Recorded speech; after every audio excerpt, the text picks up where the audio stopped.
And we're live. Good day, everybody. This is Eric Lloyd from the ESP Project. I'm the managing director.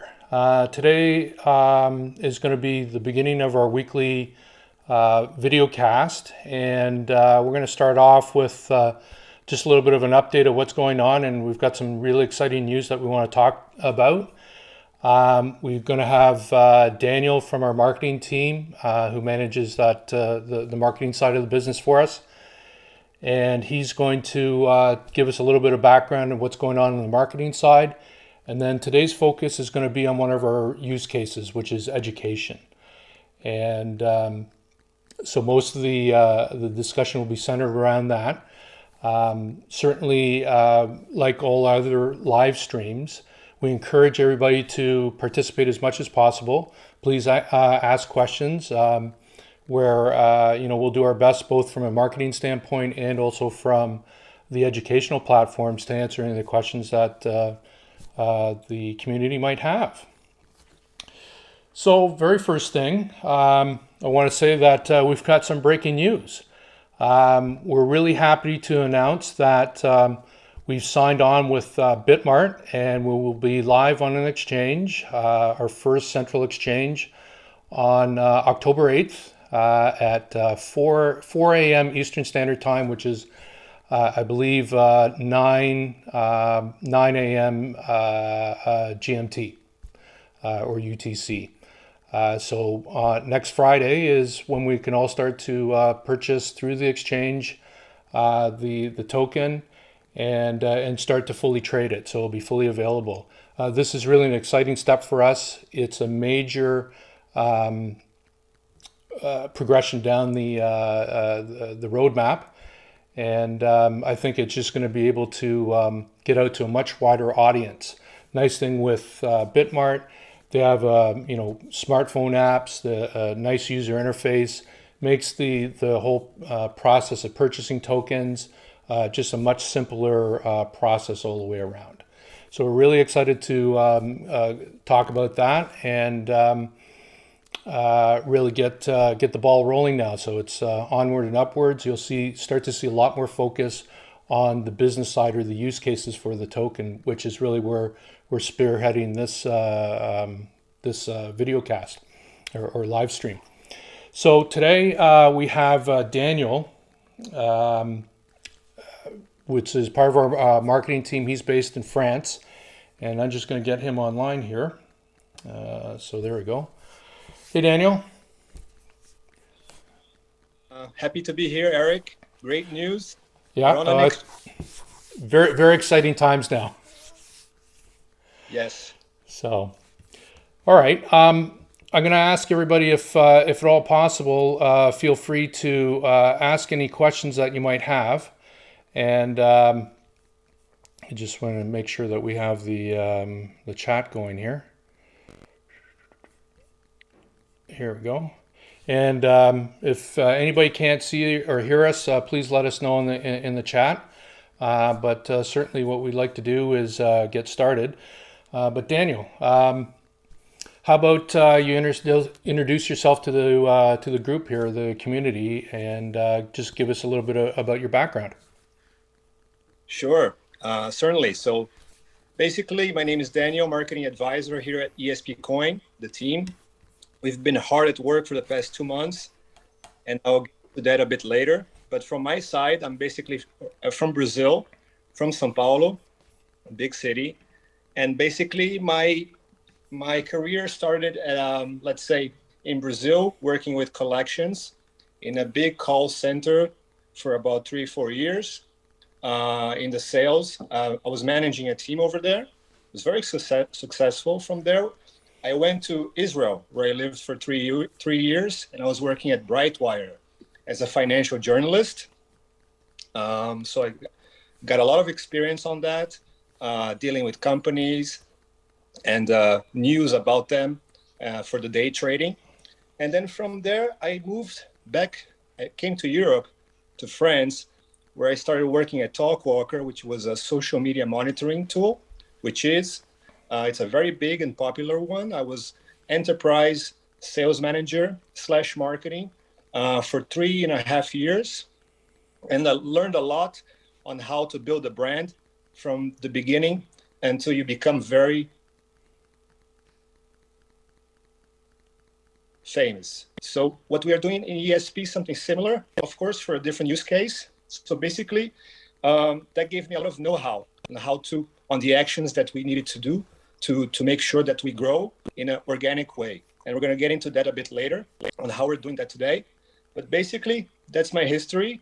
I've been working in finance as well for the past 2 years. And then I accepted this invitation from Eric. And I'm very, very glad to be part of this project. It's so exciting. And we're all working very hard. So basically, that's a little bit about me. Very good, very good. So how about we just talk a little bit about the marketing and where we're going. Now that we're about to enter onto an exchange on the 8th, what marketing activity is going to happen between now and then? Okay. So for the past 2 months, we've been very busy, right? So we started a plan of brand awareness. So that consisted on news articles, interviews, like the Crypto Coin Show, for example. We wanted to bring the attention of our brand to investors and the community in general, right? So we did that. We also did a lot of online AMAs on Telegram in different channels with thousands and thousands of users. And that was all to build a consistent online presence. So we did that for the first 2 months. We also did a lot of social media content on each piece of news that was coming from our side. So for example, the audit certification with Certic and Uniswap, our entrance at Uniswap version 2. So that was brand awareness, right? So now, until we enter the exchange, we're going to do a different thing, which is the organic growth. And the organic growth marketing plan is basically consisting on focusing on our use cases to create engagement from our community. So we're going to do, for example, news articles, case studies, but this is all going to be built by us and diffused online for everybody to read and understand a lot of what we are doing on the use case side of things. We are going to do a contest as well so that people can participate. We're going to do we're going to be reaching out to brand ambassadors so that we can have that multiplier effect in the market, to have people, for example, to talk about us in a way that spreads and becomes viral. That's very important for us as well.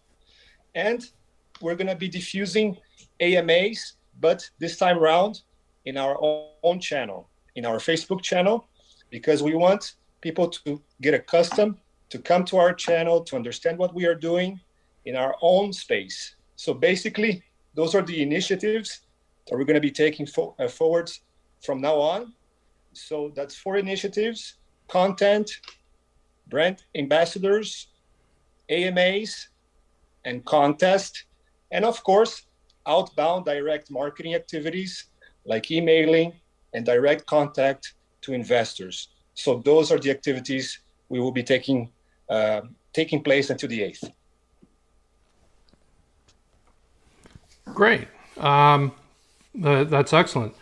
Now, you'd mentioned a contest. Can you elaborate a little bit more for the audience? Sure. So basically, we want to give the opportunity to people to discover ESP. So we know out there's people investing in our token now to become an actual coin in an exchange. And we know these people have lots of friends, right? Nowadays, everybody has a friend who invests in crypto. I myself have many friends, and anybody out there could have that effect, right? So we know that. So what we want to do is we want to create a contest where if you refer somebody to purchase our tokens, we will be giving you a 5% of the amount purchased as a rebate to the person who gave us the referral, which can then be taken by the person who did the referral 90 days after us entering the exchange. So in that way, you're basically going to get ESP tokens by simply making a referral, by bringing a friend along and letting him know what we are doing and what it's all about. It's very easy. You WhatsApp a friend, you Telegram a friend, call him, let him know while you're having a coffee, having a beer. All he has to do, then there will be a few rules about that. You will need to receive an email prior to actually having the contract being purchased to make sure everything is legit. We are very crystal clear about that. And then we will grant you that prize. So basically, this contest will be, of course, announced later with our community and with our community management. And it will be, I think it will be great. Excellent. Could you, do you know how long you plan on running that contest? It will be as well running until we enter the exchange.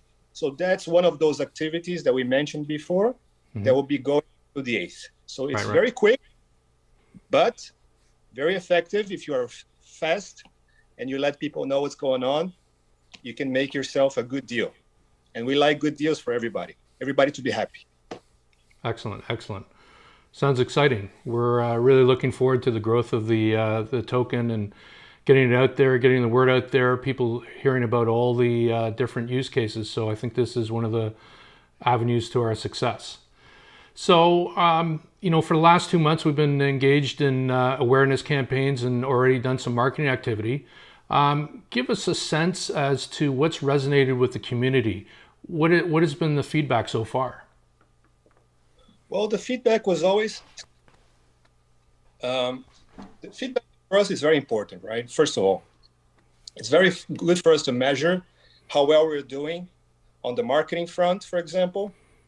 So we listen a lot. And on our group channel on Telegram, we had many, many questions after AMAs, and we took the time to read each one and to mostly respond to almost all of them, okay? Well, nowadays we have many projects coming out, right? So every day there's 30 plus new tokens coming out in the market. So it's people, I feel like people are getting a sense of, okay, another token, something new in the air, what it's all about, right? What's behind it? What's the actual assets that are launching this new rocket, right? So that's what we saw and perceived is that people are very concerned about the use cases. So for us, in our case, education, renewable energy, payments. So those 3 pillars need to be addressed. And we made, of course, internal discussions, me with Eric and part of the team. And we have decided as part of a marketing front to do basically live streams that are focused on each pillar. And our content that will be diffused via social media, via the website, will as well follow that trend so that people understand and see the real benefit that we want to bring to people's lives, something that matters, right? That's what we want to bring, something that matters to people's lives. So that came across and we digested it and took the initiative to be talking to everybody today here about it. So today we decided to talk about the educational side of things, the use cases. And that brings us to this moment and to maybe have Eric let us know a little bit more about it. So we listened and here we are to speak about it. Well, I'm happy to answer any questions that, and maybe that's the thing to do. How about you ask me now the questions that you've been getting out in the field, what the community's been asking, what you see in the various Twitter feeds or what's on Telegram. You know, we've done a number of AMAs and there's certainly, you know, so many questions that have been asked about the token and about the different platforms. But I think there's probably still a wide range of things that we haven't addressed yet for the community. So, you know, how about you, you know, ask me here a little bit what you've seen out there in the marketplace. Sure. So we wrote down a few questions from people, and which I will be now addressing them to Eric, our CEO. So question number 1, Eric, many have asked for a simple description of the two platforms, School Connect and Talk to Ask Expert, so that you could give us a little bit of a understanding about those, because those are part of our roadmap. Okay, excellent. So as you mentioned, we have the two educational platforms. School Connect is our student information management system. So this is an app that exists both on the web and on smartphones as native applications to connect parents, teachers, and students together. So it's an app that contains things like day-to-day schedules, lesson plans.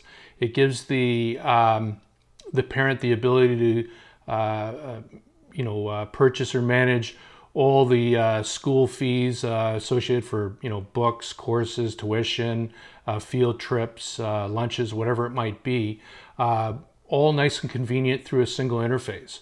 But I think one of the more key elements of the overall platform is trying to involve the parents into the learning process more than currently what's happening. And this is how we believe that we're going to impact the quality of education for the student. I've got a 12-year-old son, and every day I come home and I ask, how's school? Oh, school is great. What did you do? Oh, just normal stuff. You don't get any detail. You're not getting, kind of the minute to minute or blow by blow activity of what's happening. And so you don't have a real good, strong sense is, things progressing on a good path or a not so good path, these types of things. So I think one of the interesting things that we get with the feedback is that the teacher's able to very easily give performance insights on a day-to-day basis of what the student is doing. So if for instance there's a couple of days in a row where the attitude has not been great, the parent can address that at home because they're aware. And I think that's the key point, is that they have that continuous feedback from the educator in order to take that kind of action. We're also very cognizant of the fact that teachers are really busy people. They've got to manage a whole student body, present the courses, prepare the lesson plans and all this. And we're trying to empower them with tools that make their job easier. So we're trying to reduce the amount of data input that they have to do. So we have a lot of convenience functions, so very easy to do things that makes the job easier and ultimately more efficient for the educator. So having the two-way communication really enables a lot of back and forth where needed. From an administrative side for the institution itself, things like absentee management, or somebody's away, sick leave, if there's any special discipline action that needs to be managed or tracked, or special medical needs if something happens, can all be contained within the application. So this student information management system is really a platform that we want to bring out to the schools. It also should be something that's made freely available for the students and the parents forever, right? It also means that they can go back in history and review their transcripts and get that. It'll always be online for their access. So the intent of this platform is that it's actually paid for by the educational institutions or the ministries moving forward. So that's the student information management system, School Connect. The second platform we have is called Talk to Expert. Now, Talk to Expert comes in a couple different flavors, and the first one is going to be the commercial venture that comes from the project itself. And this is our educational content delivery platform. So we will have videos and training for people to view online. It's a pay for service. And this is, again, where you're going to be using the token to purchase access to any one of the number of videos under a variety of different subjects. It's slightly more slanted towards business content, but certainly any type of educational content falls within the realm of the platform. We're really focused on bringing something that's super high quality, and is able to really drill down to a very specific subject. So we'll have subjects like on leadership or HR or hiring practices, or assistive type of videos like how do you prepare for applying for a job? What are the things you need to do? How do you work with a headhunter? These types of things. So on the HR side, there's an awful lot of things I think that can help employees that are out there in the world today that can enhance their skill base in order to improve their situation. So that's the content side of it. The more interesting thing is that just like in a university lecture type of thing, we're also making sure that every one of the content producers makes themselves available for some period of time where the content or the student, the content consumer, can spend some time one-on-one with the content producer. Now that's a paid feature, but wouldn't it be great that you watch something from an expert in the field, and you really want to have a few minutes to interact with them, just like you would in a university lecture situation. Lectures given, and then the lecturer makes themselves available to the student body. So very much we want to incorporate that kind of idea into the platform, because I think that's one of the key elements that makes us unique. And on a couple of different levels, this is also a very attractive model for the consulting world or the business commercial world, where this actually becomes a bit of a marketing vehicle as well, where they're able to then interact with people that really want to talk to them, and it ultimately becomes a very warm or hot lead for them to follow up on. So that's a closed commercial system that'll be offered directly from the corporation. We will also make a decentralized version of Talk to Expert that's community driven, community managed. We'll be building a governance system on top of it. So there's a voting system that will vote for appropriate content and govern how the platform works in terms of pricing, and it'll be free for all for anybody to get on there. That platform will also allow advertisers to come in and pay into the platform, where content consumers then, if they watch a particular place advertisement, will actually get paid in ESP tokens to watch that educational content. So they have a way of subsidizing or even getting the content that they actually want to view for free. So that's these two different versions of the same platform that we want to bring out over the next couple of quarters. We're very close to making the finals on the commercial side of the business, so it will probably be the very first platform that launches from us into the wild. And so we're excited to get that going, and we'll talk a little bit more about the next step with that platform later. Wow, those are great news, Eric. Amazing. And those two things are going to be evolved with our token. So that's something of our ecosystem right there for the people to understand. Exactly. Okay, great. Question number 2 that came in. How does the ESP token help in education? What is its relevance?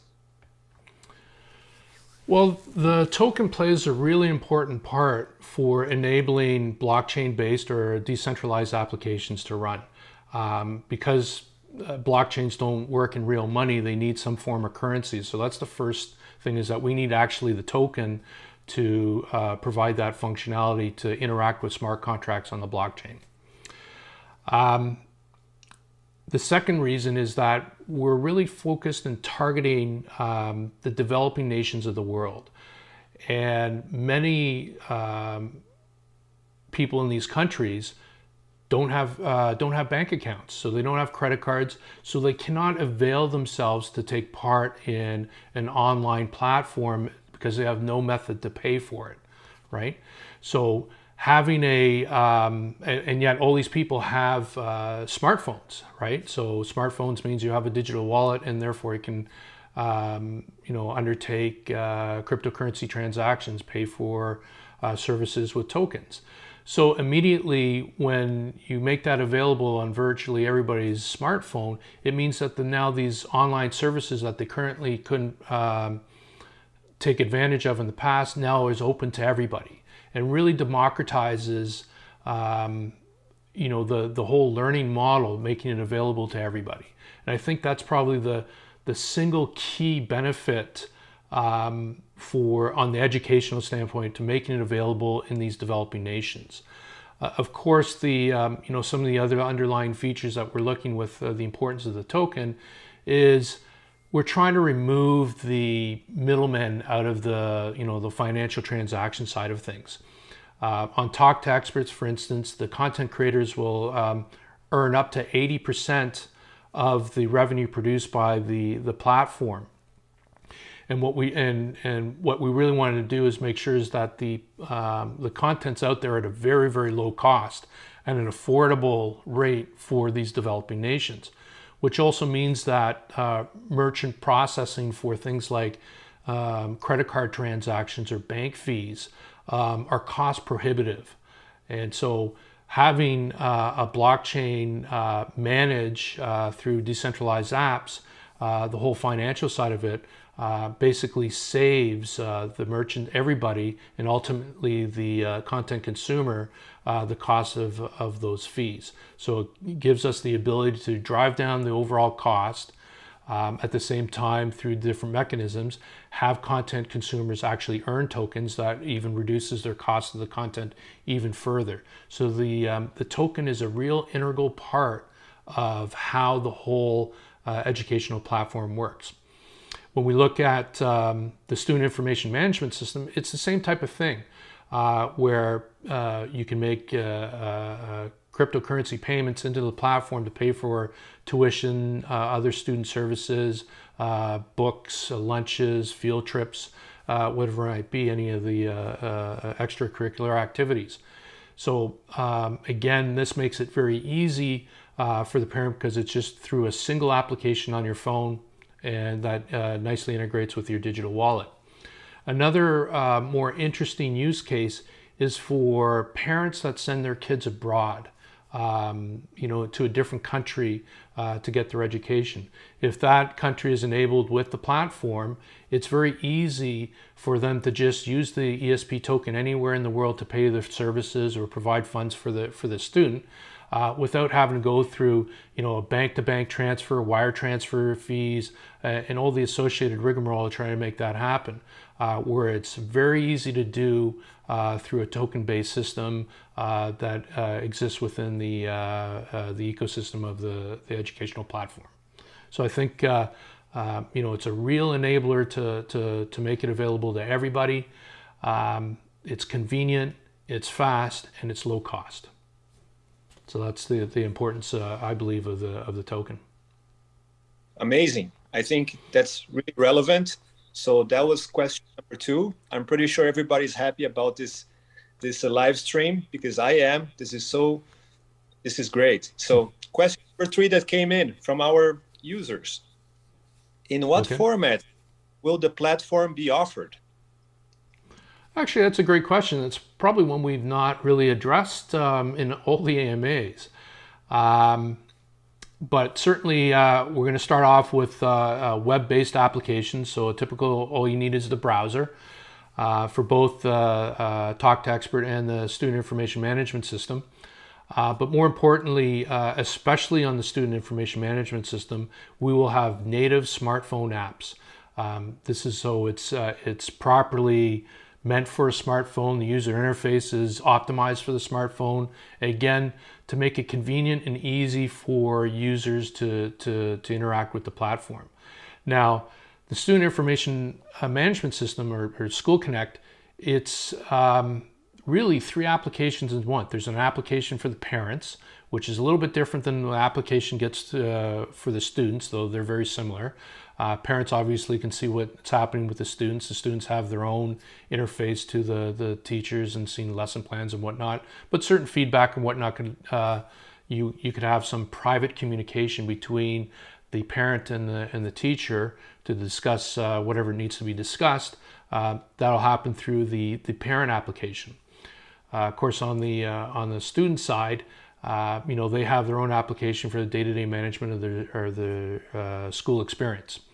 And of course, on the institutional side or on the educator side, they'll have an application that allows to manage the students, provide that interface back to the students and the parents, whatever it might be. There's actually a fourth piece, which is only web-based, at least initially, and that's really the overall institutional management side of the coin. This is where the school or the ministry can manage schools, get reporting, class allocations, teachers to classes, all the MRP, all the resource management of the school or the facility. So classrooms, or who gets what space, and timetables and all this type of thing.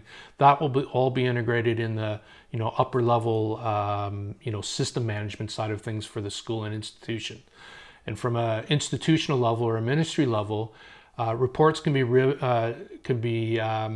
run that reports on trending analysis. So what's going on in each school, especially when you have in jurisdictions where you have standardized testing.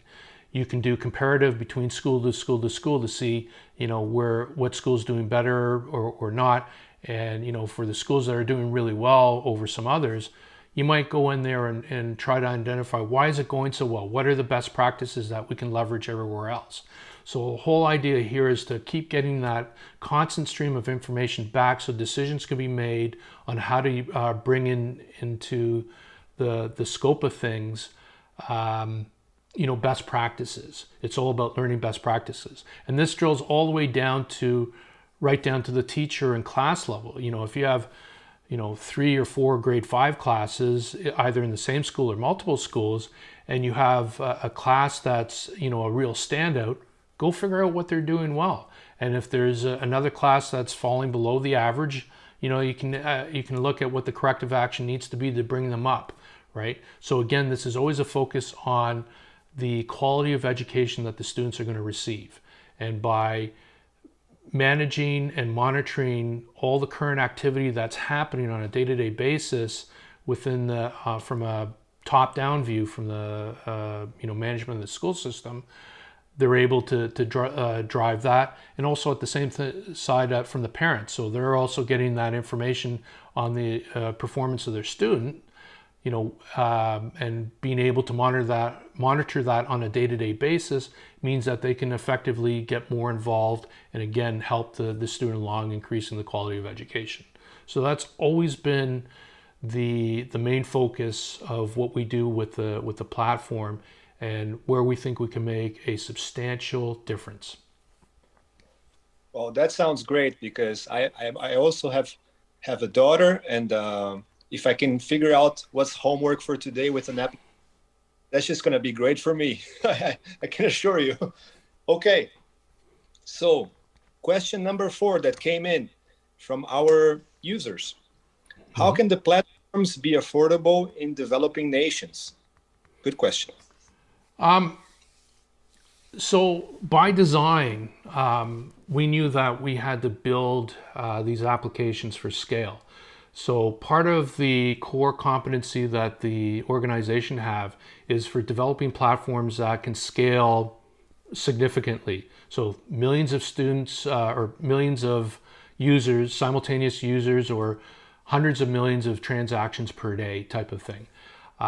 So having that kind of scale allows us to really lower the per user, per transaction cost. Ultimately ends up being students or what they're, students for the student information management system, or on the talk to expert side on the same thing, is that we're leveraging infrastructure to reduce cost, right? So building for scale right from day one allows us to do this.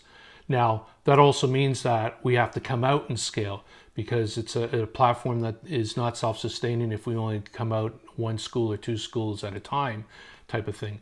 We have to come out with 10, 15, 20, 100,000 students type of thing in order to take advantage of the scale that we're building for. And so having the token involved certainly provides some funding to the project to make that happen. But more importantly, having the very quick cash flow that typically will happen when we're using the token for payments and cash flowing that overall ecosystem just allows us to have that reduced cost and increased efficiency. So ideally, when we looked at the student information management system, we're really talking about the cost of a cup of coffee per student per year, right? So it's very, very low, and it's it's a mere fraction of other competitive products out there. We're at like 5 or less than 10% of what they're currently paying on a per student basis, on a per student per year type of basis. So we only get that by driving real scale, and we designed the architecture to support that kind of pricing model because we knew specifically that we're focusing on the developing nations of the world, and this was really a key component to making this successful. Sounds great. Perfect. Well, Eric, thank you for those answers.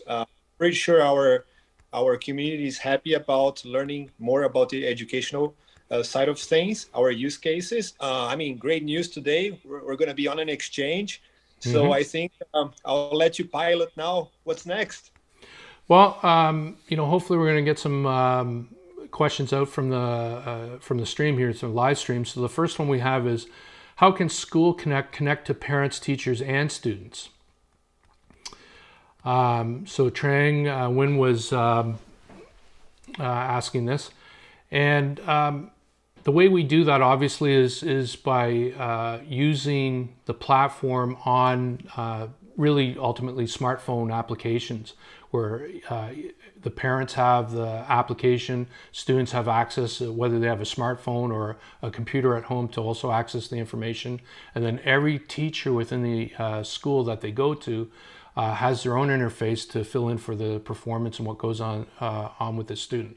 It's really expected that in today's a little bit more modern teaching environment, that every teacher will have either access to a tablet or a laptop where they can easily make the quick notations that they can enter on a day-to-day basis, put in that information about attitude, was today a good day for such and such a student, and also things like what happens if somebody is missing and it was not announced, like for instance a student's gone missing. The ability to directly connect the teacher to the parent through the smartphone app and escalate that process. If the student isn't found through some search, they reach out to the parents. If the parents don't know what's going on, then the authorities can be involved, and we can have this whole escalation situation where the safety of the students is paramount. So making sure that we have that closed ecosystem with everybody with that similar application online really makes that possible. Okay. Great. I'm excited. Looking forward to ESP on the exchange soon. Yes, so are we. Literally, the announcement came out today. So there'll be formal announcements on the website and through all the different social media channels. But you heard it here first, that October the 8th at 4 p.m. or 4 a.m. Eastern Daylight Time, trading begins. So we're really excited about Bitmart. The partnership there looks to be really good. They're a huge exchange, over $1 billion per day in transactions. So we're really excited to partner with Bitmart, and this is going to be a great partnership. And we only look at expanding and moving forward. So this is, achieving one of the major milestones on our roadmap. We've got many more to complete before the end of the year, but this is probably the most significant one, and the one that we've been really working hard for the last 6 or 8 weeks now to try to make happen. So we're absolutely thrilled to have that done. I bought over 100 million tokens. When should I buy more and sell it, as I'm new to this sector? Can you advise more? Thank you. Well, first of all, I'm not a financial advisor, so I can't really give financial advice on when to buy and sell tokens. Certainly we are constantly bringing out the platforms that are going to be bringing back value to the token. So we expect to see growth of the token over its life, really. Are we going to explode up in value or whatnot? That's not really the design that we have. We're a utility token that's going to be used for payments and moving value around. That being said, the market's going to determine where we end up from a price perspective. I think, like any project, generally speaking, if you look historically, people at the beginning of the project have bought in, and some period of time goes by where you've seen the value creation, and I expect that will be the same story for us. Is that you'll see that growth over time, and you've heard stories where people have held tokens for a couple of years and have fantastic returns. And I think when you do that, you also kind of skip the part of the volatility that is just inherent in cryptocurrencies, because the day-to-day basis, it's up and down, up and down, up and down. Some tweet comes out, it's down. Some tweet comes out again, it's up. But over time, that gets kind of nullified to the general trend of, if the token is performing growth, and we're really planning for that on our side. So my advice, if I was to give advice, which I'm not supposed to, is see how the token is going, see that we're progressing down the roadmap, and see the value starting to be generated, and then then you have to make a decision for yourself as when a reasonable time is to either purchase more or to liquidate some of it. I'm always a believer that you might want to take some profit off the top and secure your position, but also nobody wants to leave money on the table, and if you can tolerate it, long-term investments typically play out better. Okay. Bitcoin now top of the world, but not any companies behind. Yeah, one of the key things about what we're doing with ESP is that we're backing the token with actual use cases. So whether it's education, which we talked a lot about today, but also the digital payments, where we have already had some significant announcements, and we have another one coming up very soon, as well as, again, on the renewable energy side. These three different, call them parallel businesses that are producing different revenue streams. Excuse me. This just brings a lot of value to the token base.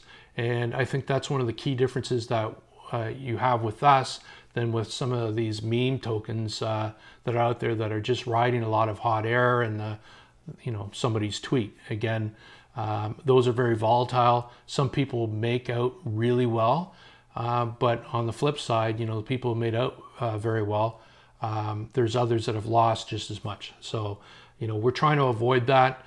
Everything that we do in terms of the design of the token, how we design the business model, how we're going to market, is all about the health for the community at large. So that's really what we're trying to do.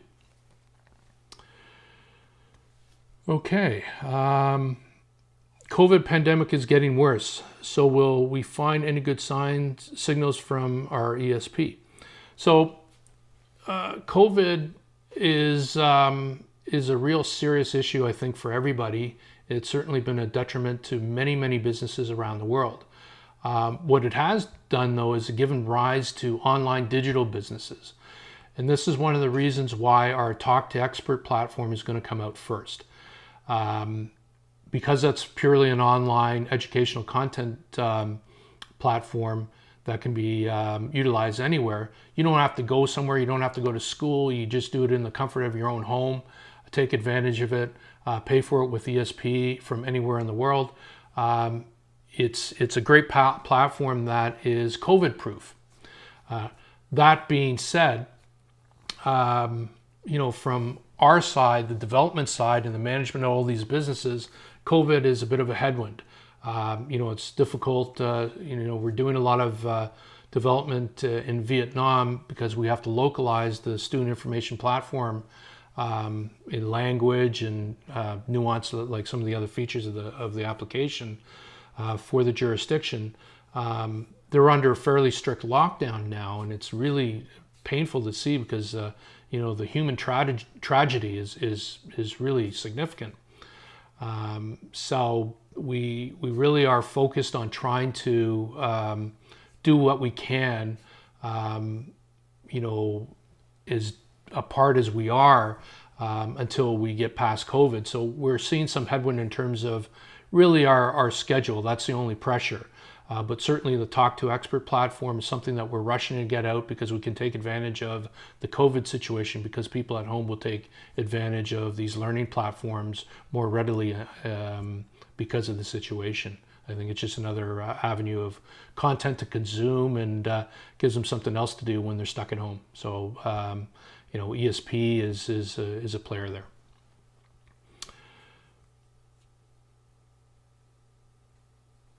My family is buying a lot of ESP. The price is a bit down. I'm a bit nervous. Hope ESP share more info that ESP will do to make the price getting higher. So,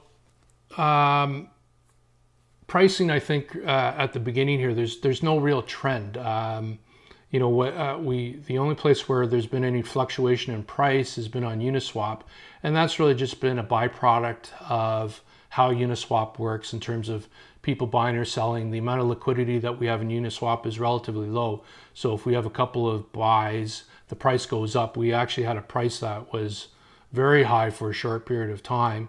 Then we had a couple of sales where it came back down.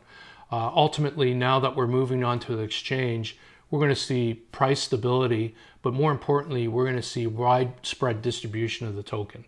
And getting a lot more liquidity out in the marketplace provides that stability, really starts enabling the other aspects of the roadmap, where we're bringing the value starts to come back into the Coinbase.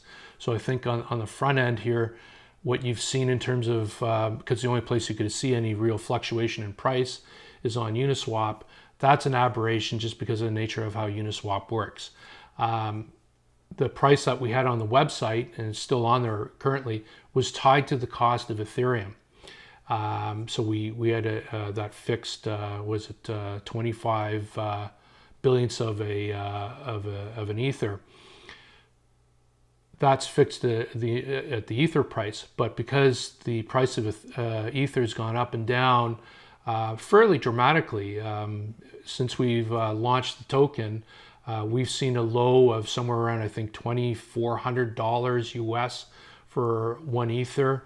And just a week or two ago, or a couple of weeks ago now, we had a price that just was under 4,000 US. So we've seen over a 25% or even a 33% change in price in Ethereum, which had a direct effect on the price of the token.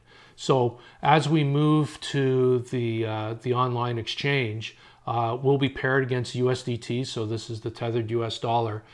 We'll see a lot more price stability there, because that the US dollar price is not going to swing as much, unless you're still comparing that again against either a BTC or Ether, which again still will always have that volatility baked into it, because that's again the nature of Ethereum.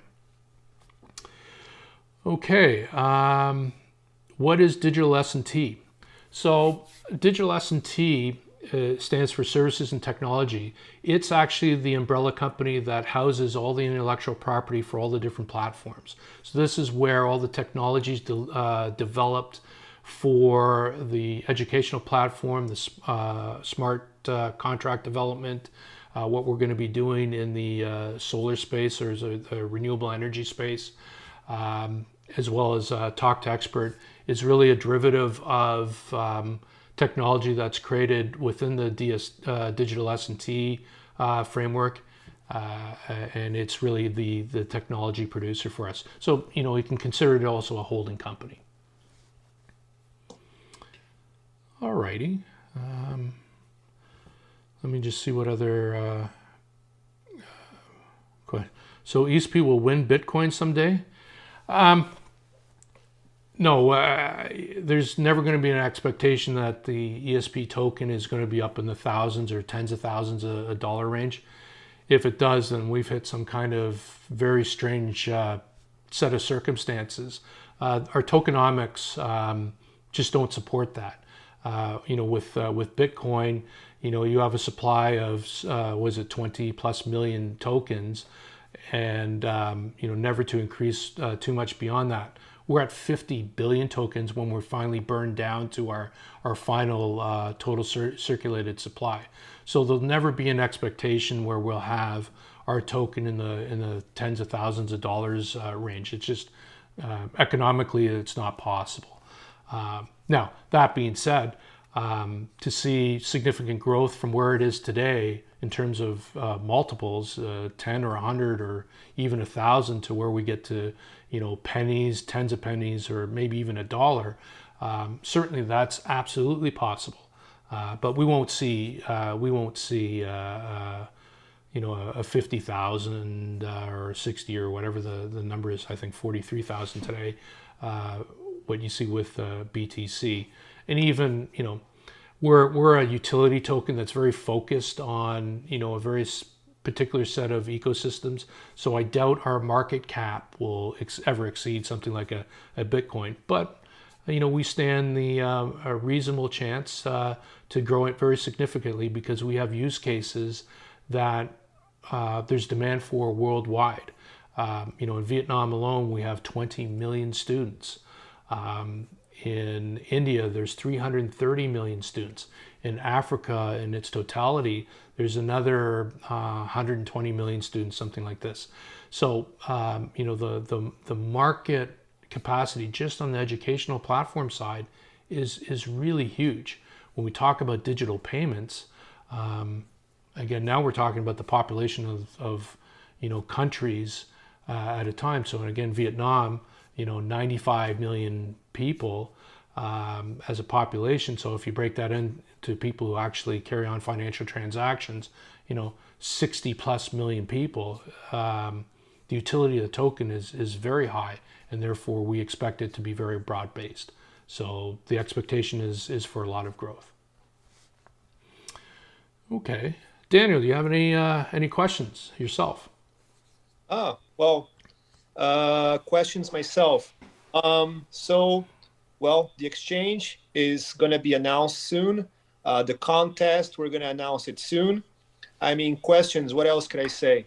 Basically, we've covered the educational side of things. So do you have any, let's say, idea of when we could run a new AMA focused on, let's say, renewable energy? Well, that could be the possible next subject for next Thursday. As I said, we plan on doing these on a weekly basis now, and we're all going to be much more content use case driven. Certainly, we'll give updates as to what's going on with the token. Next Thursday is the day before we actually launch, so we'll probably have a lot of neat things to talk about at the token launch, getting traded on Bitmart. But certainly to focus either on the digital payments or the renewable energy side, we can definitely bring that in as the next topic. From your perspective, I'll maybe ask you another question or two. Sure. What do you want to see from the market? What kind of response are you looking to try to generate now with the marketing activity that you're driving? So for us, in the marketing side of things, for us, what matters is to see the engagement, right? Is to diffuse content that makes people engage, right? So you diffuse a video, and you see a lot of people actually looking at that video, sharing it, liking it, commenting on it.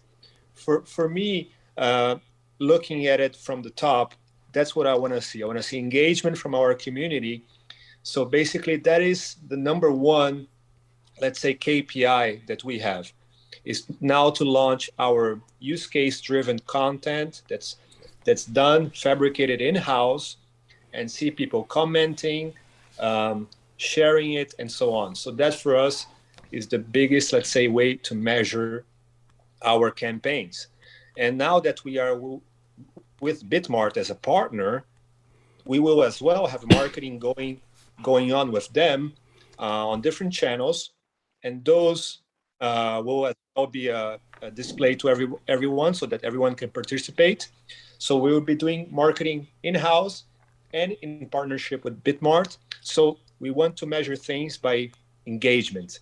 That is what we want to have. Engagement, referral from friends for our contest.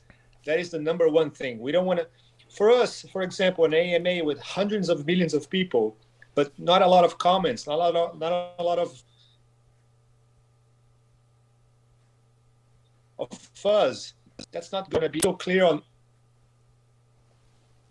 each use case, and that's why we're here today.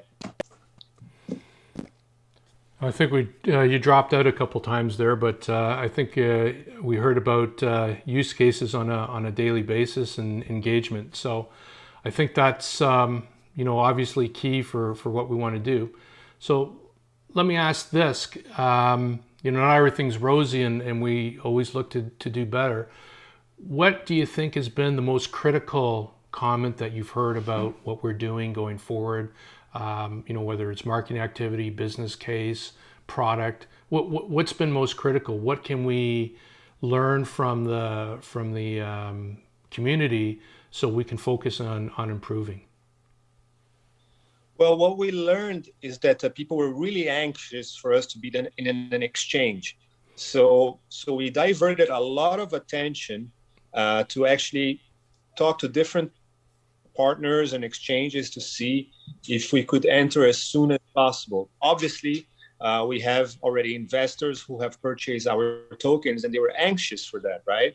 So we were working on multiple fronts, and we heard that feedback, and we worked really, really hard. And I think we closed the best partnership we could have had at the moment, because Bitmart has great liquidity, great reputation. So one thing I've learned is that people want us to go forwards and really drive the price up. But the main thing that I think we take from that is that we are a utility token that's looking to provide services to make a difference in people's lives in a different way than just saying things. So that's why we focus on the long run, and we appreciate that people get anxious, but our project has a roadmap of a few years, and it's not something of a few months. So we appreciate, let's say, when people want us to rush and get things done quickly, but we really have a long-term vision. But we're always listening and always making sure that we adapt the best way possible. And I think we're going the right direction. Doing AMAs on our own channel, bringing people to our own ecosystem, it's practically the same thing we are going to do with the use cases.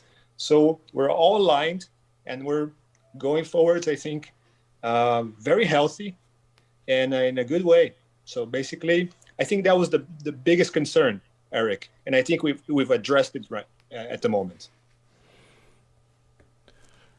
Yeah, clearly getting onto an exchange was absolutely key. Again, part of our roadmap that we're following, and I think now that we're going to get this part behind us, we start to focus in on our multi-chain support, bringing on the getting the use cases out of alpha into beta, getting them live for people to start to experience. And start generating that value that everybody's looking for. I think is really key. As you and I talked about, you've got your links back into Brazil, and I can tell you that the feedback and everything that's happened is the world's ready for the student information management system. There's so many places, so many jurisdictions around the world. Whether it's Vietnam, whether it's Thailand or the Philippines, UAE and Dubai, India, Brazil, and then many countries in Africa that they're all waiting, ready to get the platform. So we're really excited to try to roll this out as quick as possible now. And again, one more step closer with getting the exchange online. And that's key. So let's just see here. Got a couple of questions here.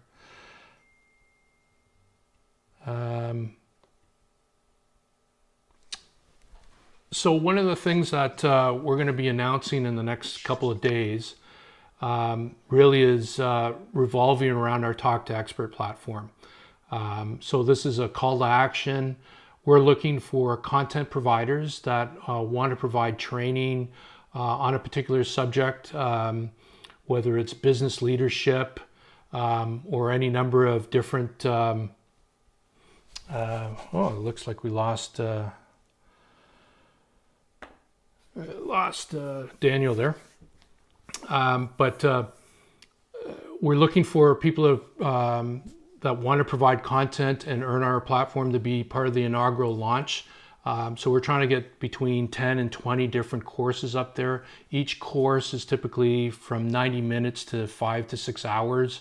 It can run longer, but we would say that each course is at least a minimum of 90 minutes because we want to really deliver some significant and value-based content. So we'll be putting out a specification for what we're doing there. So the requirements to get on our platform, how we get engaged. Again, we do a revenue share model where on a pay per use, the content creator earns up to 80%, and there's some deviation there based on the nature of the engagement, but between 70 and 80%. It's really not too different than that. Of the content of the revenue from the content, and so the minute that somebody pays is the minute that it goes directly to the content producer, directly through the smart contract or through the application, as well as we will have a subscription model where then we'll do a weighted average for everybody on a monthly basis. So every month there'll be a disbursement of the subscription revenue to everybody who's all the content creators and what proportion of their content was actually viewed over that month's period of time. So how much did they earn, basically. So we're going to look for, again, a number of these as creators. Love to get some people in business leadership, HR, recruitment or management, quality assurance, processes, but if somebody wants to get on there and provide, a course on, first level guitar or something like that, we're happy to do these things. Again, this is, content that can be learned. It's not just business. So whether it's lifestyle, whether it's arts, entertainment, literature, whatever it might be, we're happy to get that onto the platform in its appropriate category. The only things that we're looking for is that we are really looking for high quality content. So great video, great visuals, solid audio. We also want to be able to do it in multiple languages or have it in a method where we have subtitling or whatnot, because again, we're going to many countries around the world. English is not the only language on the planet, and certainly like Vietnam's a great place. That's going to be our again a launch point for the student information management system, but just by nature it's also the launch point for Talk to Expert. We want to be able to produce native content in the native language in Vietnamese. That's specific, but again, available to anybody in the world, and we'll have subtitling and all that in place. So I think we're pretty, I don't know what's happened here. It says here that we might have stopped. I don't know, that's weird. My screen is froze, so hopefully I'm still broadcasting. But that being said, because we're uncertain, I'll bring this to a close now.